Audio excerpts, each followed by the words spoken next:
being a woman in the beginning was really hard. And I don't talk about it that much because it just is what it is. And now I'm grateful to be a woman in business. I'm like, I love being a businesswoman, right?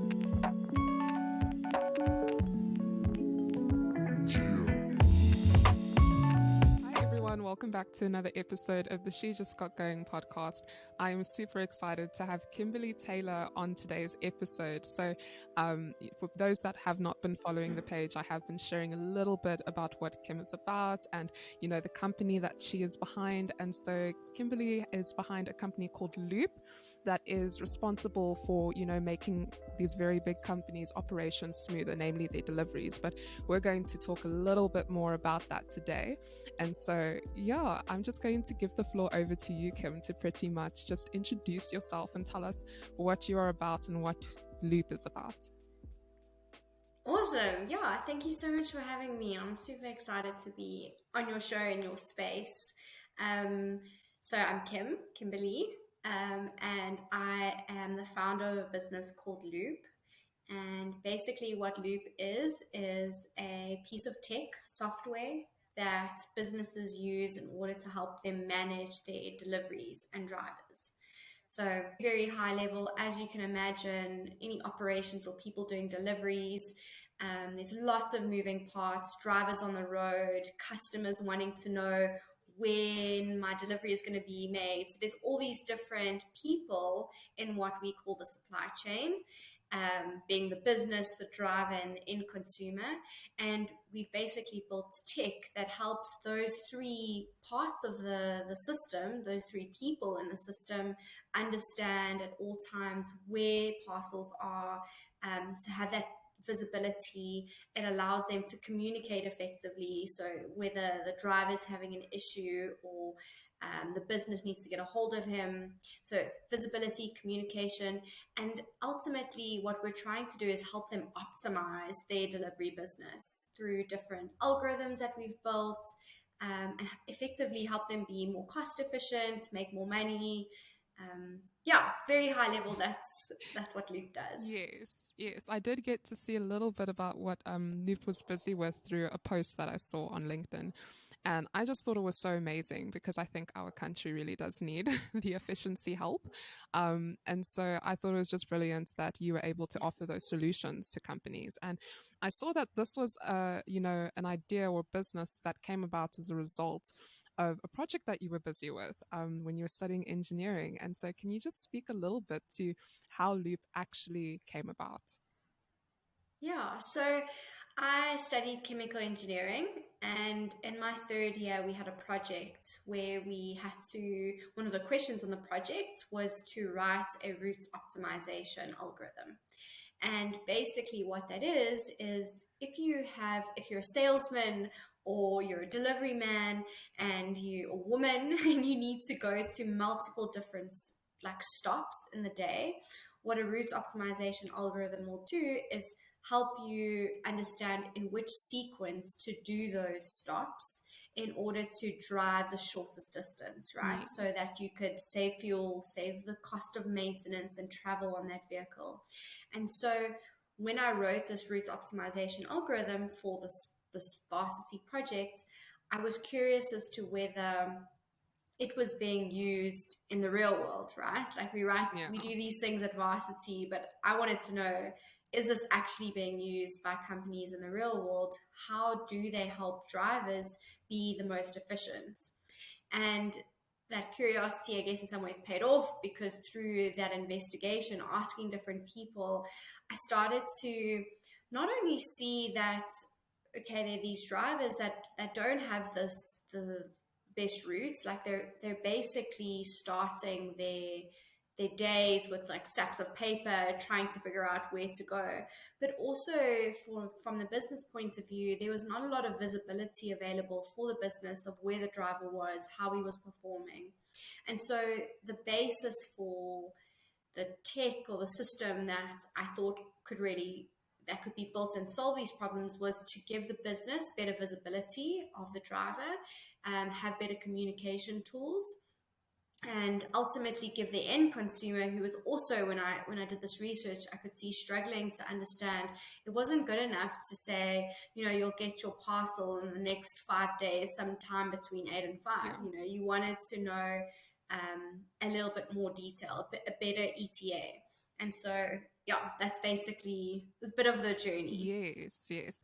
And I wanted to ask, so you're talking about this algorithm that, you guys were tasked with writing, and there are many, many different delivery businesses all across the country. And, some of them also sort of promising that we'll deliver this in this amount of time. And so before Loop came about, was this tech that you've created already existing, or have you actually improved upon the existing algorithm? Absolutely. So I think there's many different competitors or people that already existed in the market. Some that had optimization tools, that had written their own algorithm. I think there were some just tools that were giving businesses visibility of the driver. Like tracking him and understanding where he is. If you can imagine, just like tracking devices in vehicles, right? Just to give you that visibility. So they absolutely, in some ways, I mean, the idea was not unique, right? I mean, there were definitely parts of this problem being solved in different tech, and some tech had more or less. Yeah, so definitely not unique. But probably something in me believed that I could still build it, Yeah. and that there was a gap to solve this problem. Besides there being people in the market who had already had some version of something, helping these companies get visibility and optimize their routes. Yes, yes. And you mentioned, like, a part of you believed that you could really make it something. So, um, firstly, you studied engineering. So did you actually ever plan to start a business? And if so, kind of how did you go about that process of taking this from this university project to scaling it into a full-blown business? Which is a loaded question. So we can even unpack that in little bits and pieces. Yeah, so I mean, I didn't. It wasn't a plan. Like, I think in some ways, not everyone, lots of people want to have your own business and like design your life. Of course, have that autonomy, but it wasn't planned. In some ways, and I think we either innately have certain characteristics that lean towards like being curious or wanting to solve problems, and I think there's lots of things naturally that drew me to this problem and the space and like wanting to solve it. I mean, I love one of my favorite things, one of my least favorite things and most favorite things about business is that you often can't Google an answer, right? Like, Yeah. and sometimes that's really frustrating because like I don't know what to do and I really just want, someone just to tell me. But it's also what makes it really creative and fun, and it feels like you're constantly building something of your own. Yeah. So yeah, I mean, to answer the one question, it wasn't planned. Yeah. And then I think the second question, how I've gone about scaling that is Yeah, I think is that the question? it is. So let me help you out a little bit with it. So, what I was super curious about is, there's a lot of hype around tech entrepreneurs, especially female tech entrepreneurs. And I was very curious about, the kind of assistance that is available out there to actually scale a business if you are someone that has this Mm-hmm. piece of tech and wants to turn it into a business. So, I mean, taking it from that project, did you now have to, pitch to investors, or really what were the first few steps for you to say, okay, I can really Yeah. do something with this? And now what direction do I take? Because Yeah. you mentioned like you can't Google the answers, people can't really help you, like you just wish someone could give you, a step-by-step list to follow. Yeah. So what help, was available to you, and what were those decisions and steps you took? So a lot of it was done very intuitively, and I talk about this like there wasn't, and I think that's the power of it's. I think people need to know that you don't need to study business or know about tech to get something done, because I definitely, I mean, I didn't know how to build this piece of tech, and I wasn't studying anything in business. So the steps taken were very intuitive, right? Like, okay, well, this idea exists. How do we validate this idea? Yes. You need to go and speak to people. You need to go and spend time in the places where it would get used, and understand at a deep level why people are going to use this, why people are going to pay money for this, right?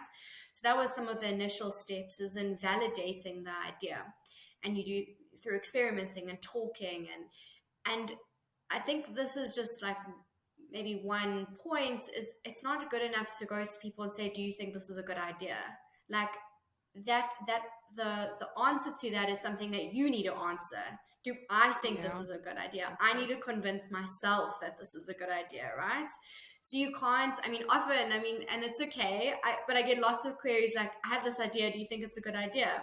I don't know. You must tell me if it's a good idea. Yeah. You need to, like, if you're not convinced, how are you going to convince a client? How are you going to convince an investor? Yeah. You need to be so obsessed that this is a brilliant idea, something that absolutely people are going to be paying for. And so I think that's the first step, is that convincing, of yourself. And I did that through different ways of talking and iterating and, building on different presentations. And through that process, I knew I needed to find money, someone to give me money to build this platform. And so in parallel, went through a process of getting different businesses that I'd been speaking to sign a letter of intent to say that they would work with me if this tech would, work with Cowa Bunga, now Loop, which is the name changed, if this tech was built. With what you've just said, I mean, Kim, not a lot of people think like that. And so, I mean, what would you really say, helped you to realize, okay, I need to get them to sign an agreement for this. I need to do that. Like you said, it was all very intuitive, but I think it's very brilliant, your train of thought and how you've gone about it, because I'm a firm believer that to an extent, when someone was just called to do something, they just, like you said, intuitively think this way. And some people are like, but how is she even thinking like this without like going to training or getting help? I actually wanted to talk about, you as a person and your background, and, how you came to be this person that actually could push the business forward. Like, you talk about being this person that follows the instinct and, was starting to think very logically, as an engineer does, about the whole process of it all. But what do you think actually made you like this, like Kim? Sure, that's a big question. Maybe to answer the one part about why get them to sign a letter of intent, I think, and sometimes maybe it's not instinct, but maybe it's just questioning why you're doing something, and maybe a level of empathy, which is a big part of who I am, and thinking about things from different people's perspectives.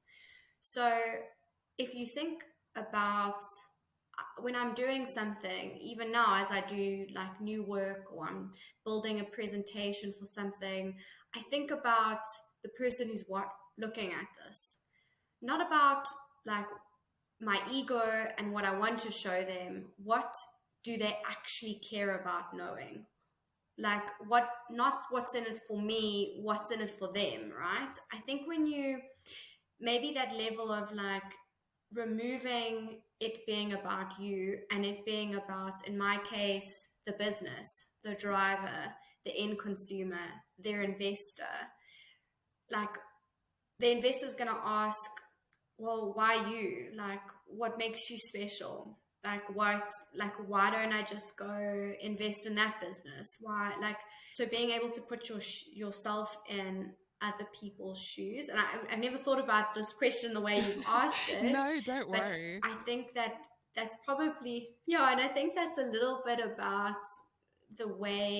maybe the way that I am. I think another part, and I used to think I was special, but actually now I just think that I inherited a lot of my qualities from my mom. I don't know if that makes No, sense, it but does. I look at my mom now, who is super brave. She's an entrepreneur. Like she's not afraid to look silly. She just, yeah. And I used to think that, like, oh, like I'm so special, but some now I just think I inherited, how you just, yeah, I don't know, her bravery, her courage, her innovation spirit, like her empathy for people, right?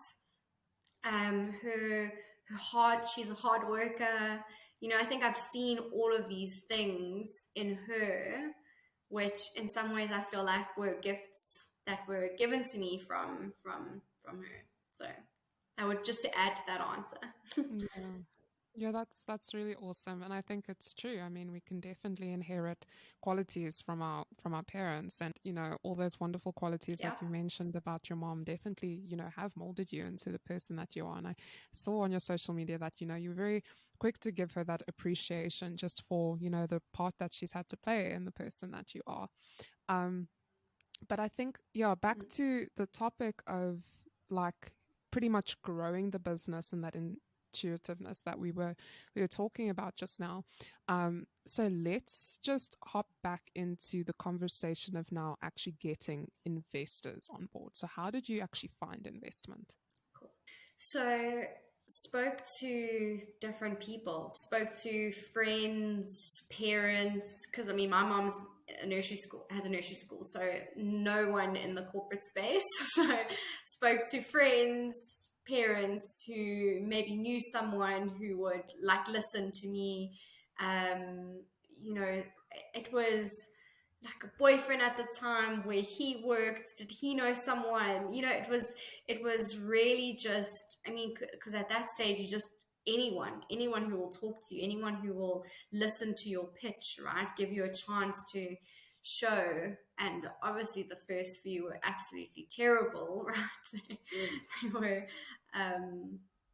yeah, very all over the place, but it's what allows you to refine. And I think eventually you get people who are interested in a second conversation, and then a third conversation, and you just iterating and learning constantly and trying to just, to some degree, fake it, right, till you make it. It is and at the time, it sounds so crazy. At the time I didn't think that I was faking it. Like, I was completely naive in believing that, like, I'm doing the thing, right? Where I look back and I'm like, oh my goodness, you didn't know what you were doing at all, right? So yeah. So now, just to bring some coherence into it. So obviously, the two main questions that we ask on the podcast is, what was one piece of advice you wish you could give yourself before everything started, and what was one of your biggest fears? And yeah, I think that'll definitely give us the opportunity to unpack, more about your amazing stories. So let's begin with the first question. Sure. I think there's so many things. Yeah. Don't worry, like, it only gets easier. You care less what people think, and you're building more and more resilience. And I think it's because, to unpack those, being a woman in the beginning was really hard. And I don't talk about it that much because it just is what it is. And now I'm grateful to be a woman in business. I'm like, I love being a businesswoman, right? Like, I love it. It's just the most epic thing to be. But in the beginning, it was hard. And all I wanted was, I just wanted to not care about all the things that were happening, and how I was being treated, and just not feeling powerful. And it it's so, and I used to tell myself, I didn't know, but I would tell myself, Kim, one day you're not going to care. You're not going to care about all these things, right? And I mean, these are my people pleaser, and there's, all these other flaws that I have. And so it's so good. It's so good to be in that space. Not that I don't not care completely, but like it happened, right? It's like, actually, your backward opinion doesn't matter, right? Like, it's like your story of in your head of me, and doesn't matter. Like I've owned and earned this success and this space, and this journey is mine, right? And so I'm not exactly there, but I definitely would have told myself that with more confidence, like you won't care. Yeah. And then That's awesome, really. I love how much more resilient, like I'm always blown away by things that completely scared me, like made me anxious.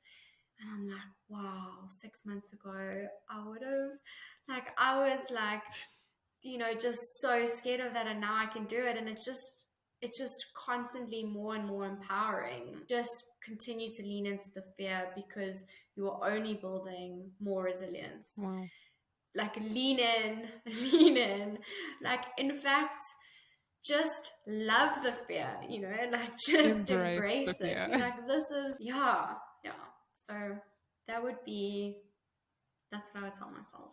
That's awesome advice, because I think, granted, like you mentioned, with actually, being a woman in that space, I mean, you can imagine there's a lot of, older men up there that have been doing this for years and, try to invalidate what you're doing. And it's not always easy for everyone to have that backbone, or, to stand up and believe in what you are doing. But I think it's so important and so powerful that we started the podcast with you saying that the first thing is that you have got to believe 100% in what you were doing. And I think that was also, that played a role in you pushing yourself through the fear, through the discomfort, until, like you said, every single experience just built that resilience. And I think that is, like, such amazing advice for people to hear, because, I mean, even with the concept she just got going, it really is supposed to speak to that fear that people have that stops them from moving forward. And it's awesome that you say just embrace it, because it only builds resilience. Absolutely. So what is my biggest fear, and how did I overcome it? Yeah, what was your biggest fear and how did you overcome it? You sort of spoke a little bit to it just now, but yeah. Sure. I think I have a fear of abandonment. It's definitely part of my just personal fears, and it shows up everywhere in my life, as you can imagine, in relationships. But it is amazing how it shows up in business as well. And especially, I think, in terms of clients, and like this becoming so much a part of my identity, and so it's so interesting. Like, one of my biggest lessons has been to trust the ebb and flow of life, right? That clients come and clients go. People come, people go. Money comes in, money goes out. And that's been hard, I think, with the fear, this fear of abandonment that I to some degree carry. And again, I wouldn't say that it's completely gone. And I've had to learn to appreciate like the journey and that person, and be grateful for like whatever experience that was with that client or this business or whatever it is. And to know that when it leaves, the success doesn't leave, the lessons don't leave with it. Those are still mine. You can't undo conversations you've had, like meetings you've had, negotiations you've done. All of those things are still yours, like in your memory, in your body. Like, those experiences are still there.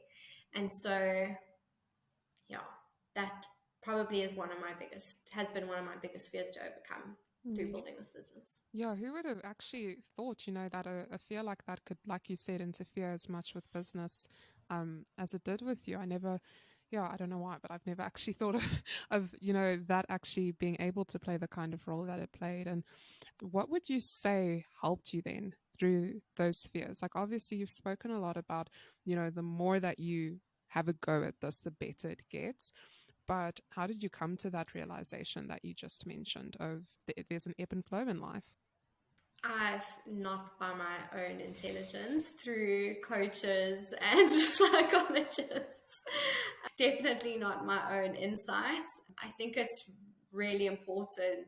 I mean, I've had a psychologist since quite young, like working through different things, which is very much the reason I am the person I am. Like, I think it's really important to constantly work on your stuff, and as building a business, it will constantly require that of you to be a better leader, to be a better business person, whatever it is.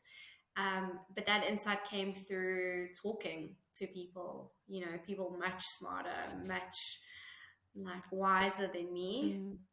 And yeah, I guess through talking, one of the ways that I've worked through it and sat with it and accepted, worked on accepting that truth that life ebbs and flows. Yeah. Well, that is very beautiful. And so I did do some stalking on your LinkedIn. And I came across a post where, you were talking about just the headspace that you were in like months prior to the business really taking off and so many things starting to happen. And, you expressed that you weren't always in the best headspace and, you were in a pretty dark place. And I wanted to ask you, how did you not dig yourself out of that, but also how did you navigate through that? Because now life is more hectic and, how are you taking care of yourself? Yeah, I struggle a bit with depression. I it's so strange even saying that. It's only something I think I've struggled with since little, but only really accepted or realized literally maybe like 24, 25 into this business, right? It was one of the first times just like naming it. And I think a couple months ago it was before that post, obviously, when I was in that time, and I'm not always good at like expressing those feelings in the moment. You always see like quite a happy version of me, but sometimes in those moments, and specifically in this one, it probably, it gets dark, right? And I think at certain times you can just be completely brought to your knees. And one of my beliefs is that if you want something to change in your life, you have to do something different. Like I know, like, if I'm not happy with something, change it, right? Like, don't, and you can do the same thing over and over again, but eventually I'm like, Kim, like, if you want to feel differently about this, if you don't want to, and it's everything in life. You don't want that job, you don't have to let life happen to you, right? And so at some point I just decided, and just little things. I did little things differently. I spoke in that post, like, I was waking up just before my meetings, started waking up a little bit earlier, and I would listen to a podcast. I would walk on the grass. I would make something warm to drink and sit and just be. I found breath work, which has been the most revolutionary thing for my mental health. Like, wow, just in dealing with anxiety, and it's so interesting. There's so many things that we can work through in our minds, but trauma stays in the body, right? Like and that's been the most fascinating thing to learn. And through breath work, just letting go of some of that past trauma. And so, how I dug myself out, that I woke up 15 minutes earlier to start, and I just did something different. That's what you have to do. Yeah, And that's great. not that I would never advocate. I don't know exactly. Everyone's on different paths, right? And depression is a big thing. Mm. There's medication. There's lots of different things that you can do Yeah, it's a massive at this topic point in my in life. terms of, yeah, just coping with Yeah, your mental health and taking care of yourself. Like that in itself could have its own podcast. But I think it's a yeah, really important thing to talk about, yeah, because I'm really glad that as a, society and as a culture, we really are having more open conversations about people that struggle with this, because for a long time it yeah, was a taboo topic.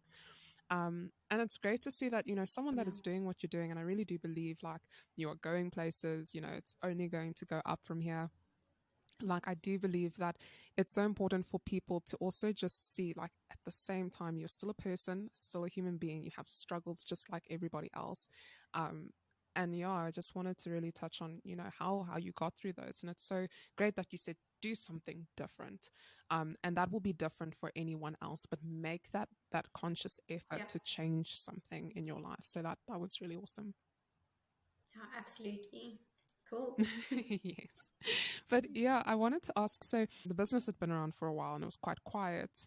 I mean, COVID did make a lot of things quiet, but now it's taken off again. There's so much attention. That's why I said, correct me if I'm wrong, because maybe there's always been this big hype around it and I'm only jumping on the train now. But I've noticed like it's really gained momentum, this attention, this hype, and this recognition.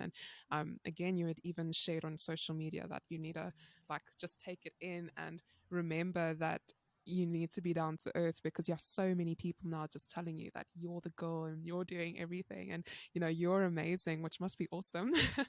But it really has gained momentum. It's an old story. Like in a lot of ways, I didn't do any marketing.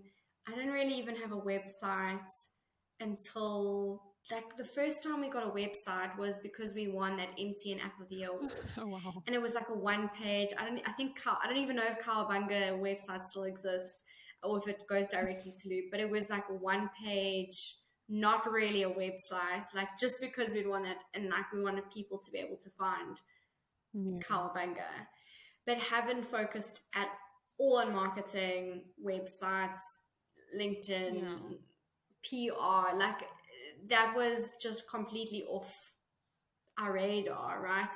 We've been a lot of the work has been really busy with clients. It's in some ways the outward look of the business has gotten really loud in the last 6 months, but nothing has really changed. To be honest, it's been, in some ways it's the same business that's always been around. It just now has a pretty website and there's been some focus on like marketing, and that's maybe what I was saying in that post, is that it's easy to see the last 6 months and like see all the hype, but actually all of the groundwork was done for the last 5 years with none of that, right? Mm. And I think I even felt myself just being completely overstimulated by the hype and the messages on LinkedIn or Instagram. And I like completely, like just like overstimulated. And the thing is that, and it's lovely and it's great. And obviously it's so kind and it's so amazing. There's so many amazing messages, but actually there's a lot of work to be done. And that happens behind all of that. And I think often what I see is you'll see entrepreneurs being glamorized a lot, or like entrepreneurs posting on social media, like, oh, late night working, blah, blah.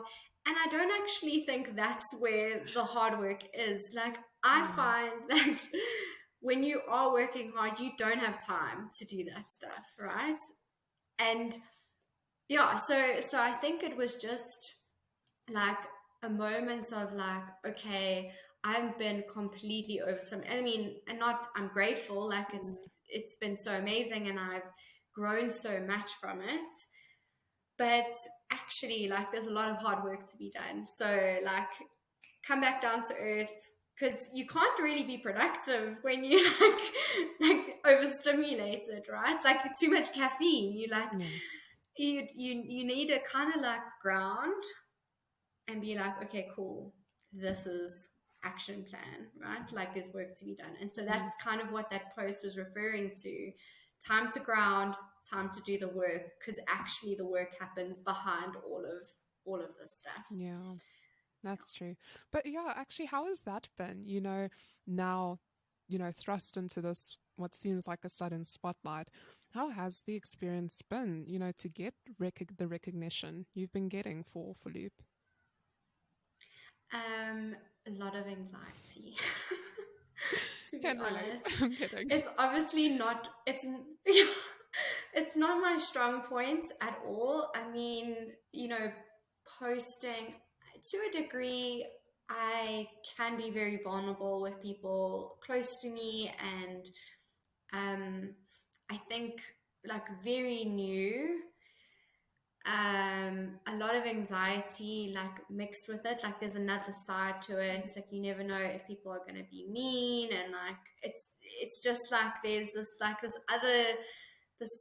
like fear, right, of like being seen, that it doesn't come naturally, to me. I'm so grateful. So I have a business development lead, Kerry, who has been the one who's pushed me a lot to do these things. And a lot of times I've been like, I'm too busy, Care, I can't do that interview. I'm too busy. I don't have time. I can't do it. And every time she's just pushed me like, yes, you can. Yes, you can do it.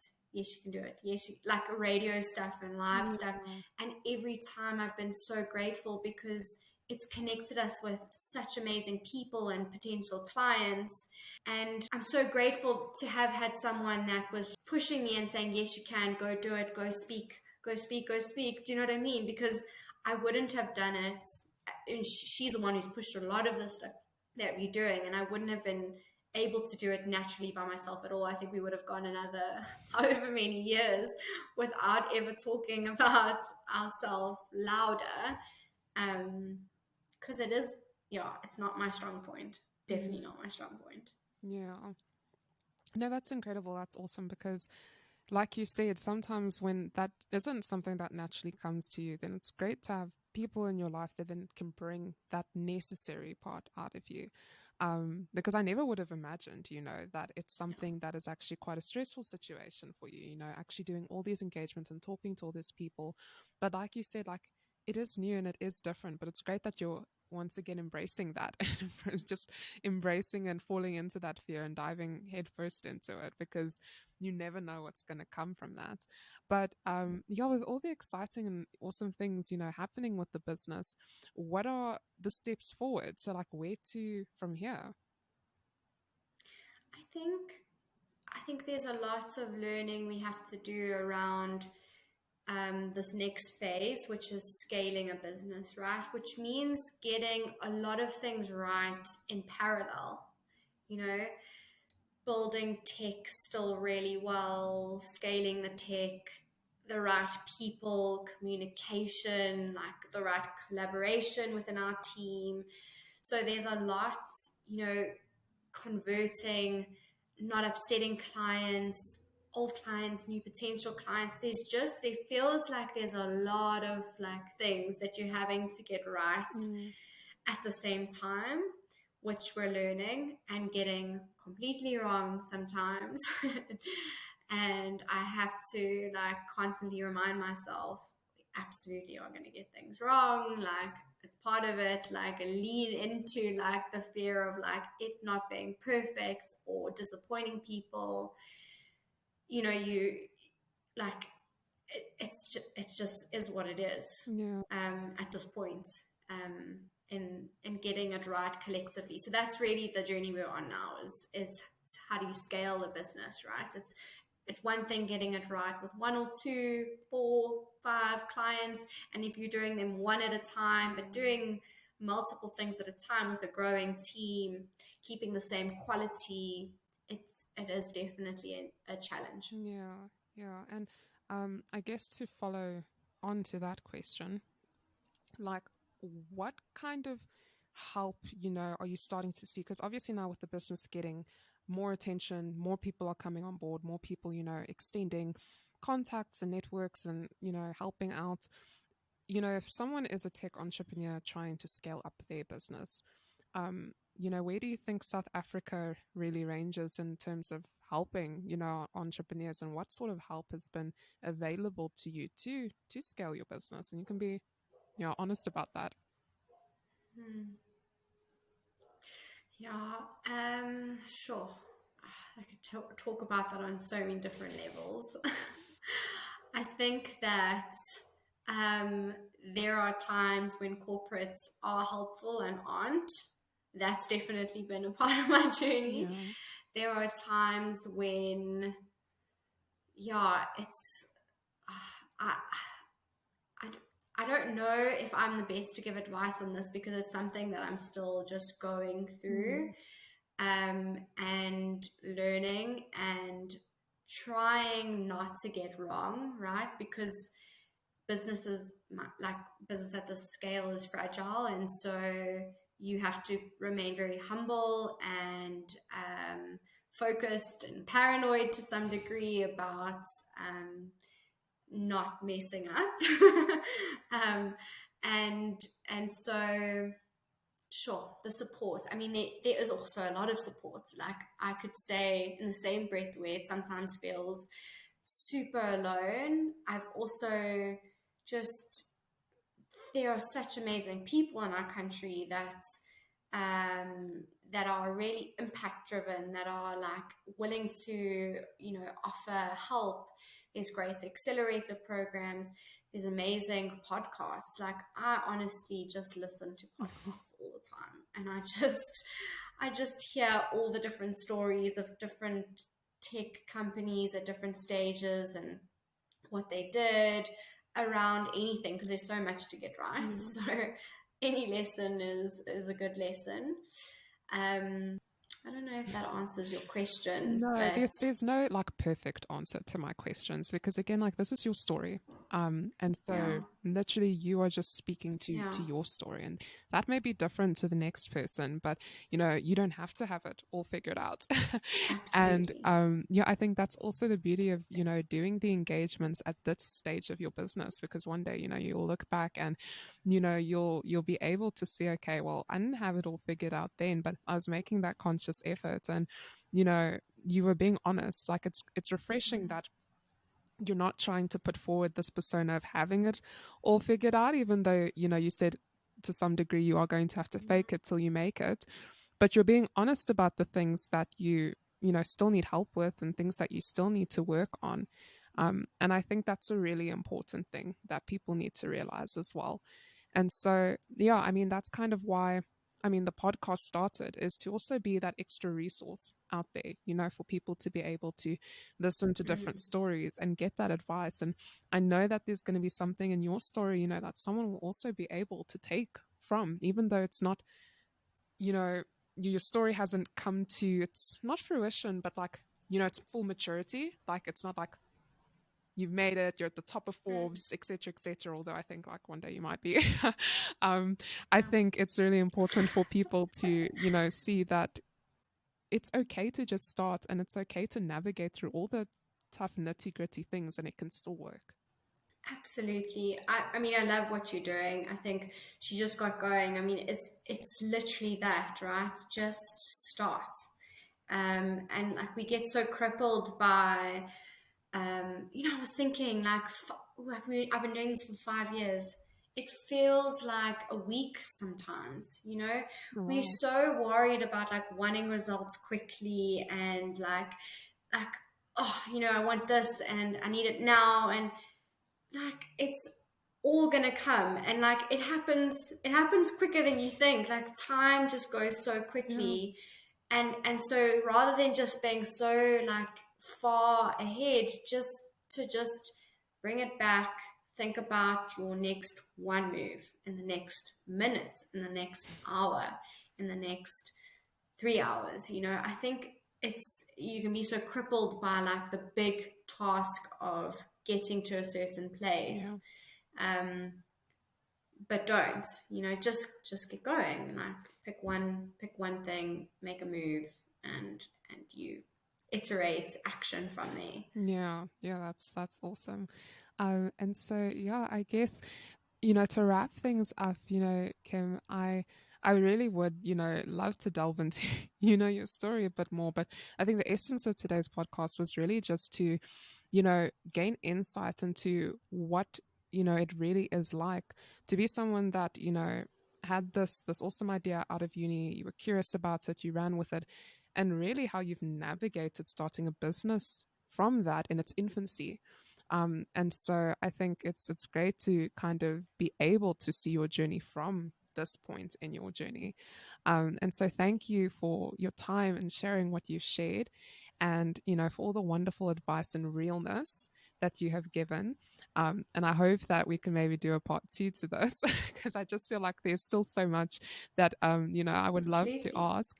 But yeah, I mean, I don't know if there's anything else you want to say, to someone who's listening and maybe again is crippled by that fear and that doubt. I know you did speak about the advice that you gave, but any word of encouragement, to the people out there?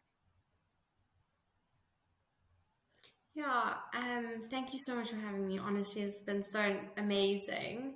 And I mean, it is hard. I think sometimes knowing that it is hard, but that you you have you have it in you, and sometimes I think one of the best pieces of advice I got was it's okay to perform, right?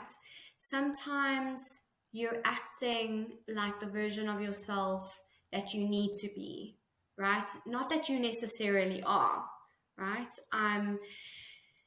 It's okay to perform and want to sound like the woman, the businesswoman that I want to be, even if I don't necessarily feel it inside, and just giving yourself that freedom to perform, that freedom to to to put on a different demeanor, right? I think mimic, and that's why I think we need more examples of women, powerful women, because I think that will help more women understand how to embody when you don't necessarily feel like that powerful woman, but you know what she looks like, she sounds like, Yeah, and you will get there. Like you are that woman. She just like she's just birthing, right? She's yeah, in there birthing. So give yourself the freedom to, act like her, even if you don't yeah. feel like her yet. Yeah. True. And that's awesome. Give yourself the freedom to become that woman. Like give yourself that chance. And I think that's Yeah. so awesome. And I mean, it's Yeah. advice that's not even just applicable for women, like to just people. Like give yourself that freedom to show up as that People. person that you hope you can be one day. Like give yourself that chance to shine. And yeah, but Kim, thank you Yeah. so much again for being on the podcast. And yeah, guys, I mean, follow the Awesome. incredible journey. I'll drop the link and everything down below in terms of just your socials. But I do think what you're doing is awesome, and I can't wait to see it like continue to grow. And I wish you all the best on your journey. And thank you once again for being on the podcast. Thank you.